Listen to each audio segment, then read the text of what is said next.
You'll see some stock plugins in this mix, but they are not, it's not something where I'm like doing this to feature stock plugins and avoid paid plugins. So that out of the way, there are some plugins in here that if you fall in love with them, they are for purchase, but I will do my best to keep it from being a drool fest and just kind of show you what I'm doing with them. So anyways, original kick, let's take a listen to that. You can see I gained it up 10 dB.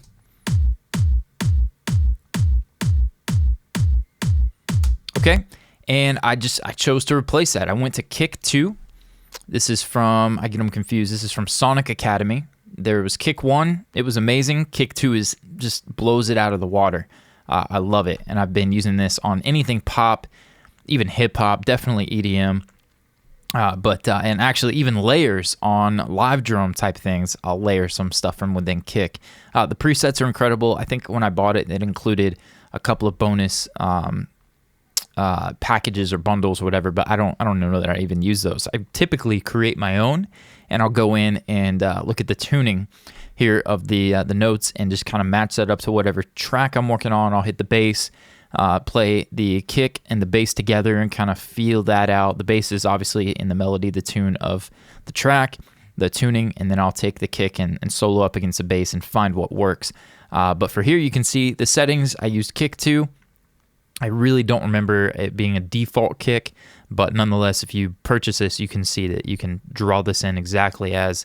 One of my favorite things about this plugin, I love adding the multiple clicks. You can really tone that up. You've got the EQ, you've got the drive knobs. My favorite thing about this, though, is the ability to control the length. Right here, you can click and drag that left and right. I've got it at 389 milliseconds.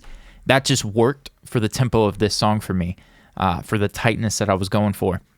And I thought I heard a little one coming in. Anyway, so the length, 389 milliseconds. That to me, that's amazing. Let's take a listen to, again, the original.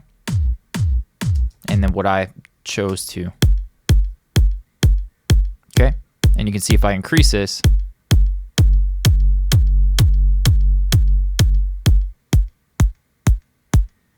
And everything in between. Come on, that's just nasty, right? Almost a different kick sound. So that was my starting place, was I just clicked through, try to find something that worked, found it, I loved it, tweaked the settings to taste, and then moving on from that, I used some EQ. Let's go ahead and get rid of this original kick, and let's go through the parameters here. Next up, we've got the Pultec. It's my favorite EQ to start with for a kick drum, especially for the lows. I'll use it for 60 hertz and 100 hertz, but I really like subs in the kick, and I like the 30 hertz and the 20 hertz here on the Pultec. So you can see I boosted a little bit. It already does a little bit by just putting it on. They've got a little bit of a volume boost, but let's hear it with and without this. So without it. Yeah, it's pretty subtle. Just a little more fluff down there in the bottom end. And that was that. No top end in this particular case. You've got the Pro Q2. I was looking for a little 1K, 2 dB at 1K.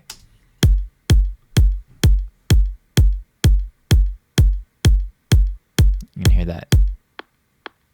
Just a tiny bit of mid-range. Very small move there. Again, we got a great sounding source sound from kick 2. Not really that much that we have to do to it. A little bit of compression here from the a little parallel compression, excuse me, from the Slate FG116, the 1176.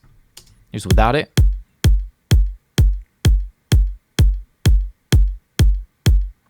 A little more attack. Again, pretty darn subtle. And again, that's a low percentage there. If I remember, I was experimenting with, do I want to crush it? Do I want to back out? So it's just a little bit goes a long way. And then I've got the Attacker plugin, which if I would have had Neutron from Isotope at this point, that transient designer is amazing. The fact that you've got the 3 separate shapes, the sharp, the medium, whatever they are, and the 3 bands, absolutely love that thing.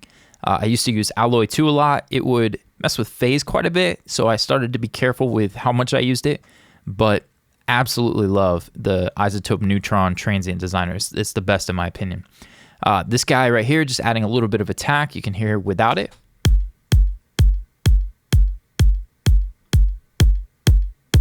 Pretty big difference there.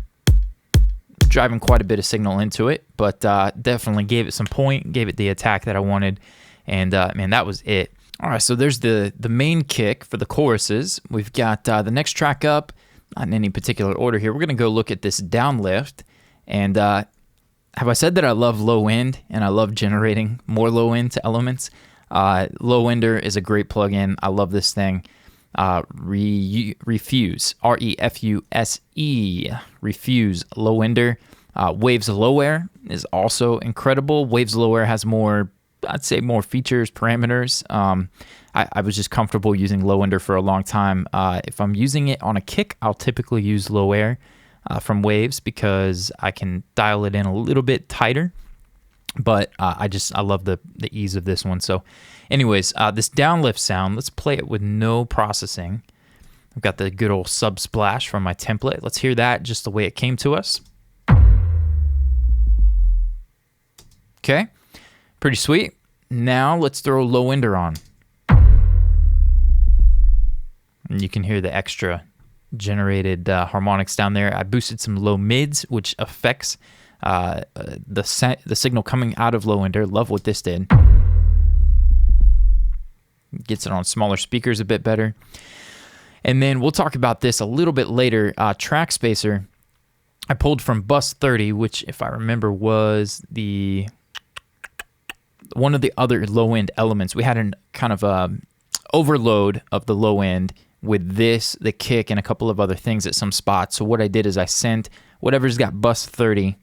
We'll see it eventually when we go through some of, there it is. Okay, so the bass bottom, anytime this hits and the bass is also playing, the bass is getting sent into Waves Factory Track Spacer to push down the bottom end of this Downlift. So the Downlift, when it's by itself, will have all the bottom end that I've given it with Low Ender.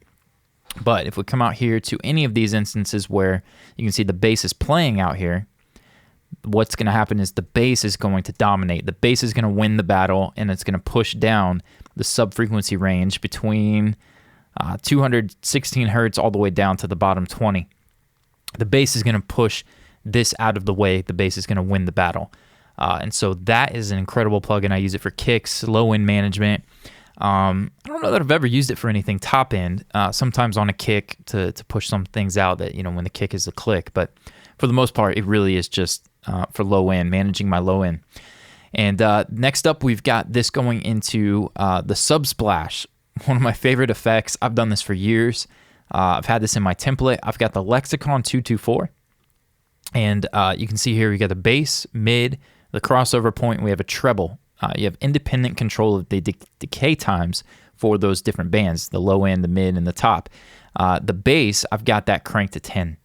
And what that does is pretty much sending that low end, the Downlift file there. Let's go back to one with no bass in it and just hear this out. Going into the Subsplash, you can see I filtered everything above 75 hertz. Sometimes it's 100, sometimes it's 2, but everything above 75, all the top end is gone. It's just the sub frequencies, and it's just going to create this cool splash of sub bottom end. It's going to resonate once this Downlift hits. So let's take a listen to that.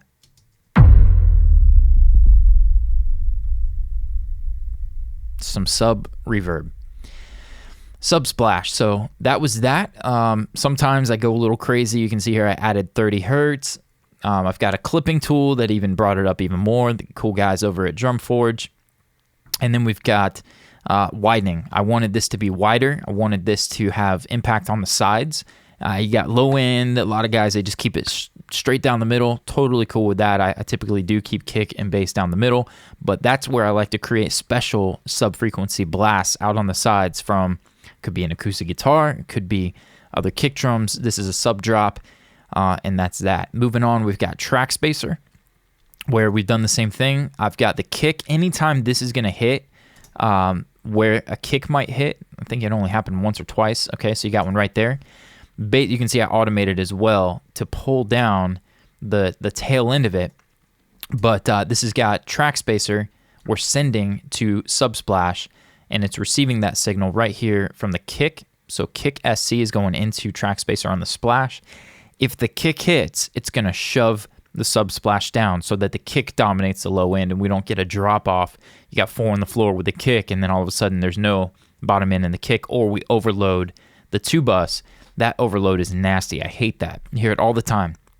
So I use track spacer to go through and manage my bottom end and make sure that only one sub-frequency instrument dominates on those single hits, if that makes sense. So subsplash gets pushed down over here by the kick. Let's take a look at that and see if we can feel the difference. Here's no track spacer.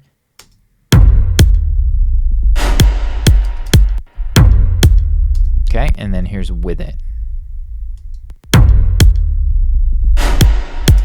Replay that a couple times. You can really feel that if you tighten it up. And then when the whole mix is in, almost always I identify the overloads because you hear some grit and distortion in the mix. The 2-bus will be overloaded. And so you go to town with track spacer, and we're moving on. So there is the downlift and the subsplash.